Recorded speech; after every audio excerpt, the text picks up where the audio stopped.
दोस्तों, इस वीडियो में हम आपको बताएंगे महाराष्ट्र में विधानसभा के चुनाव खत्म होने के बाद ऑल इंडिया मजलिस इत्तेहादुल मुस्लिमीन पार्टी के बैरिस्टर असदुद्दीन ओवैसी साहब की तरफ से आज एक बहुत बड़ा कदम उठा लिया गया है। जिस प्रकार से महाराष्ट्र में ओवैसी को उम्मीद थी कि वहां पर कई उम्मीदवार चुनाव जीतेंगे और विधायक बनेंगे, लेकिन उस हिसाब से एमआईएम पार्टी को वहां पर वोट नहीं मिला।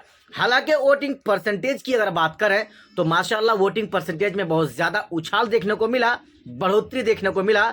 लेकिन जिन उम्मीदवारों को जीत की उम्मीद लगाई जा रही थी वो तमाम उम्मीदवार चुनाव हार गए। जैसे पूर्व सांसद इम्तियाज जलील के बारे में ये कहा जा रहा था कि कोई जीते या ना जीते, लेकिन इम्तियाज जलील साहब विधायक जरूर बनेंगे चुनाव जीत करके, लेकिन वो महज 2100 वोटों से चुनाव हार गए। इम्तियाज जलील साहब के अलावा और भी कई दीगर ऐसे उम्मीदवार थे जो चुनाव कम वोटों के अंतराल से मार्जिन से वो हार गए और फिर से विधायक नहीं बन सके। उस चीज को देखते हुए असदुद्दीन ओवैसी साहब ने जो कमेटी थी, जो पूरी पुरानी कमेटी थी महाराष्ट्र लेवल के, उस कमेटी को ओवैसी ने भंग कर दिया है और नए सिरे से नई कमेटी का गठन किया है। हम आपको जरा बताना चाहते हैं। सबसे पहले महाराष्ट्र के जो प्रेसिडेंट थे यानी सदर थे, प्रदेश अध्यक्ष थे, वो इम्तियाज जलील साहब थे। असदुद्दीन ओवैसी साहब ने जो नई कमेटी का गठन किया है उसमें भी महाराष्ट्र के प्रदेश अध्यक्ष सैयद इम्तियाज जलील साहब को ही चुना है, उसमें कोई शक नहीं है। अब जरा हम आपको बताते हैं, महाराष्ट्र प्रेसिडेंट इम्तियाज जलील साहब यानी प्रदेश अध्यक्ष इम्तियाज जलील साहब बने। महाराष्ट्र के वर्किंग प्रेसिडेंट असदुद्दीन ओवैसी साहब ने ऐलान किया है वह है फारूक मकबूल शाब्दी साहब, जिनको असदुद्दीन ओवैसी साहब ने शोलापुर विधानसभा से अपना उम्मीदवार बनाया था और वो धमाकादार वहां पर प्रदर्शन तो किया था लेकिन चुनाव नहीं जीत सके थे।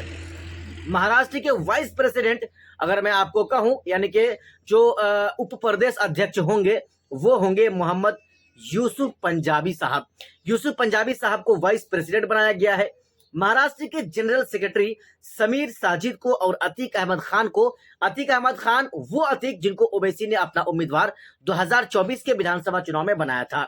महाराष्ट्र के ज्वाइंट सेक्रेटरी की अगर हम बात करें तो सैफ पठान मुमरा से जिनको ओवैसी ने उम्मीदवार बनाया था, और सैफुल्ला गाजी साहब, इनको भी असदुद्दीन ओवैसी साहब ने महाराष्ट्र के ज्वाइंट सेक्रेटरी का पदभार दिया है, यानी उनको भार संभाला है। अब जरा मैं आपको बताऊं कि महाराष्ट्र के जो नई कमेटी है, इन नई कमेटी के बारे में असदुद्दीन ओवैसी साहब ने कहा है कि मुझे बहुत खुशी हो रही है कि नई कमेटी का मैं गठन कर रहा हूं और मुझे इन लोगों से बहुत ज्यादा उम्मीद है कि ये लोग बेहतर करेंगे और ऑल इंडिया मजलिस इत्तेहादुल मुस्लिमीन पार्टी के हक में काम करेंगे, उसके लिए काम करेंगे।